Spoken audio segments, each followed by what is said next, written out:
Everyone, कैसे हैं आप लोग। तो आज हम लोग बात करेंगे हिंदू सक्सेशन एक्ट 1956 का, और साथ ही साथ जानेंगे कि एक हिंदू महिला का उसके पिता की संपत्ति में कितना अधिकार होता है, किस तरीके का अधिकार होता है, और इससे संबंधित सुप्रीम कोर्ट के जो जजमेंट हैं उसके बारे में भी डिस्कस करेंगे। साथ ही साथ ये जानेंगे कि हिंदू सक्सेशन एक्ट 1956 का जो 2005 में अमेंडमेंट हुआ है वो अमेंडमेंट किस तरीके से और किससे संबंधित है। और साथ ही साथ इस वीडियो में हम बात करेंगे कि एक हिंदू संयुक्त परिवार में रह रहे पिता की जो संपत्ति है उसका बंटवारा किस तरीके से होगा, और इस पर जो सुप्रीम कोर्ट का भी 4 दिन पहले जो लेटेस्ट और लैंडमार्क जजमेंट आया है उस जजमेंट की भी बात करेंगे और उसको समझेंगे कि इसमें क्या कहा गया है और ये जजमेंट किस तरीके से किसी महिला को उसके पिता की संपत्ति में उसका हक और उसका जो अधिकार है और पुख्ता करता है। तो वीडियो में आखिरी तक बने रहिएगा, बहुत ही इंटरेस्टिंग वीडियो होने वाली है। तो चलिए शुरू करते हैं।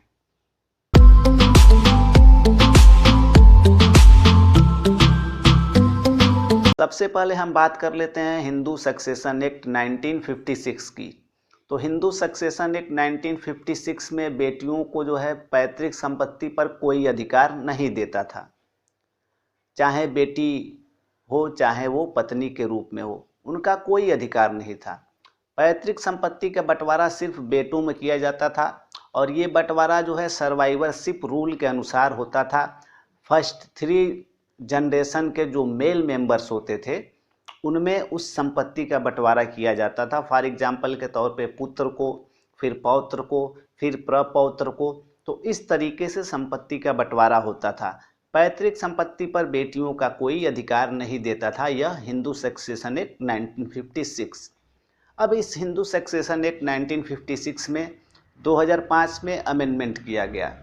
2005 के संशोधन के अनुसार अब एक हिंदू बेटी को पैतृक संपत्ति में बेटे के बराबर अधिकार दिया गया, यानी जितना अधिकार बेटे का उस पैतृक संपत्ति में होगा उतना ही अधिकार बेटी का भी होगा। यह जो संशोधन था, यानी कि हिंदू सक्सेशन एक्ट 1956 का जो संशोधन था 2005 का, यह 9 सितंबर 2005 को लागू किया गया। अब इसमें एक बात यह थी कि यह 9 सितंबर 2005 को लागू किया गया। इस अधिनियम में यह बात तो स्पष्ट था कि 9 सितंबर 2005 के बाद अगर पिता जीवित है या उसकी मृत्यु हो जाती है तो उसकी संपत्ति में उसकी बेटी का तो अधिकार मिलेगा, लेकिन इस बात का कहीं पे उल्लेख नहीं था कि अगर पिता की मृत्यु 9 सितंबर 2005 के पहले हो जाती है तो उसकी संपत्ति में बेटी का क्या अधिकार होगा। तो ये बहुत बड़ा दोष था उस संशोधन का। अब इसको लेकर के तमाम तरह के मुकदमे कोर्ट में आने लगे। हम बात करें 2015 की, तो 2015 में एक केस आया सुप्रीम कोर्ट में, प्रकाश वर्सेस फूलवती का। तो प्रकाश वर्सेस फूलवती की केस में 2 जजों की खंडपीठ थी। उन्होंने अपना निर्णय सुनाया और उनका निर्णय यह था कि 9 सितंबर 2005 के पहले, यानी चूंकि आपको पता है कि जो हिंदू सक्सेशन एक्ट 1956 है इसका संशोधन जो हुआ था 2005 में हुआ था, और 9 सितंबर 2005 को यह अधिनियम लागू किया गया था। तो सुप्रीम कोर्ट ने कहा कि 9 सितंबर 2005 के पहले अगर पिता की मृत्यु हो गई है तब उसकी संपत्ति में बेटी का कोई अधिकार नहीं होगा। तो ये सुप्रीम कोर्ट का जजमेंट था। अब दूसरा मामला आया 2018 में, सुप्रीम कोर्ट का ही मामला था। इसमें भी 2 जजों की खंडपीठ थी। तो सुप्रीम कोर्ट ने इसमें जो निर्णय दिया वो मैं आपको बता रहा हूँ। सुप्रीम कोर्ट ने कहा कि भले ही पिता की मृत्यु 9 सितंबर 2005 के पहले, यानी अधिनियम लागू होने से पहले हो गई हो, या 9 सितंबर 2005 के बाद हुई हो, पिता की संपत्ति में बेटी का अधिकार बेटे के बराबर होगा।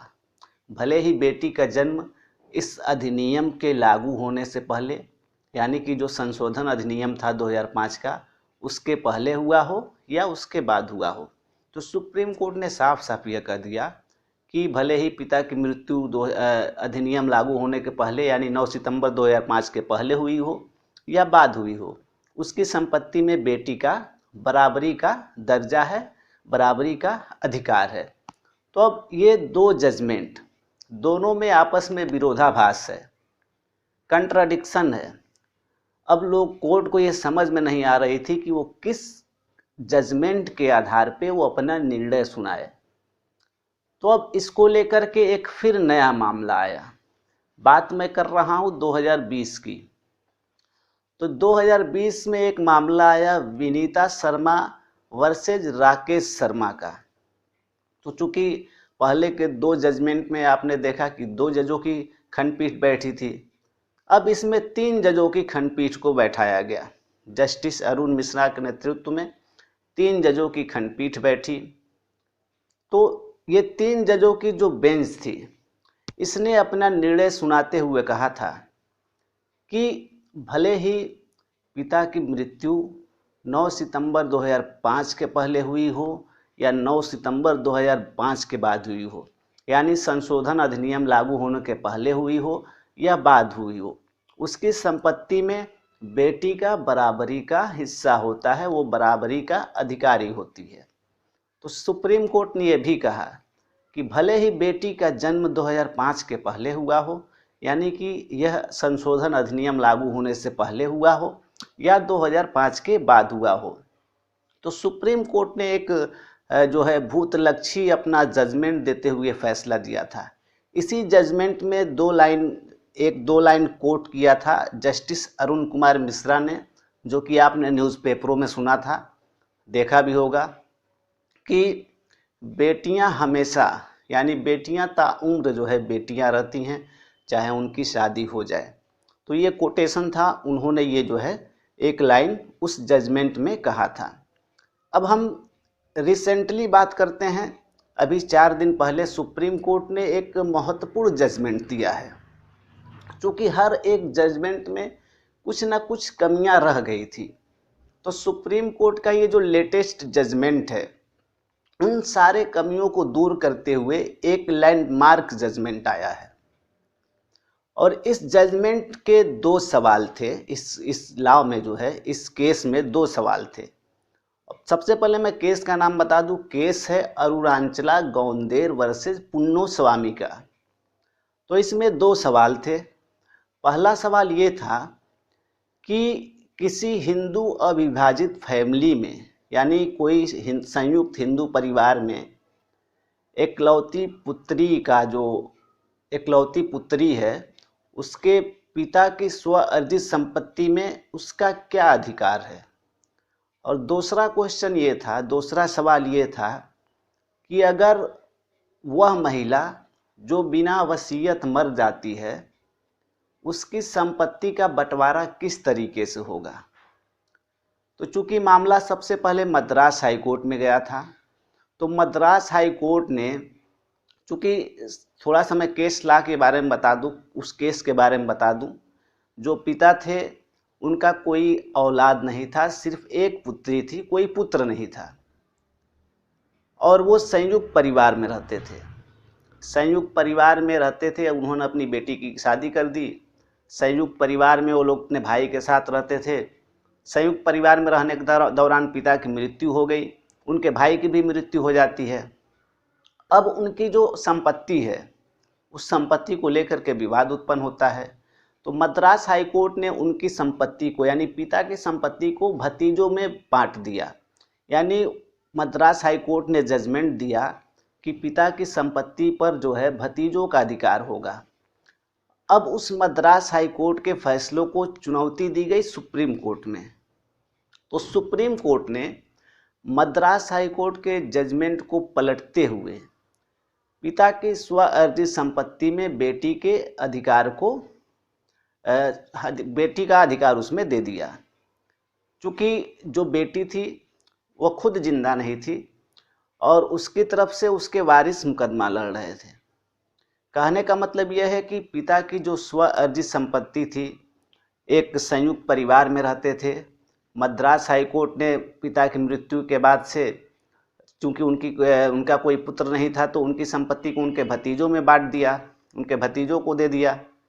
उसके बाद से उनकी बेटी जो है, बेटी के जो वारिस थे, उन्होंने इसकी अपील की सुप्रीम कोर्ट में कि नहीं, ये इस संपत्ति पर मेरा अधिकार होगा। तो सुप्रीम कोर्ट ने उस संपत्ति पर, पिता की संपत्ति पर बेटी के हक में फैसला देते हुए उनके वारिसों को जो है उनका अधिकारी बना दिया, और उन्होंने कहा कि इस पर जो अधिकार होगा, इस संपत्ति पर बेटी का अधिकार होगा। तो चूंकि बेटी थी नहीं, तो बेटी नहीं थी तो बेटी के जो उत्तराधिकारी होंगे उन पे जो है वो संपत्ति डिस्ट्रीब्यूट होगी। तो इस तरीके से सुप्रीम कोर्ट ने जजमेंट दिया। अब दूसरा सवाल था कि मैंने बताया कि अगर वह महिला बिना वसीयत के मर जाती है तो उसकी संपत्ति का बंटवारा किस तरीके से होगा। तो देखिए, जो संपत्ति उसको अपने पिता और माता के तरफ से प्राप्त हुई थी, वो संपत्ति उसके माता पिता को चली जाएगी, यानी कि सोर्स के पास चली जाएगी, जहाँ से आई थी वहाँ चली जाएगी। और जो संपत्ति उस महिला को उसके पति और ससुर की तरफ से प्राप्त हुई थी, वो संपत्ति जो है उसके उत्तराधिकारियों में, यानी बेटे और बेटियों में चली जाएगी। तो इस तरीके से सुप्रीम कोर्ट ने इस मामले पर अपना फैसला देते हुए ये जजमेंट दिया, ये निर्णय दिया। तो इस तरीके से अब एक हिंदू महिला की संपत्ति का बंटवारा किस तरीके से होगा, स्व अर्जित संपत्ति का बंटवारा हो चाहे पैतृक संपत्ति का बंटवारा हो, इस पर सुप्रीम कोर्ट ने अपने जजमेंट से सारे चीज़ क्लियर कर दिए हैं।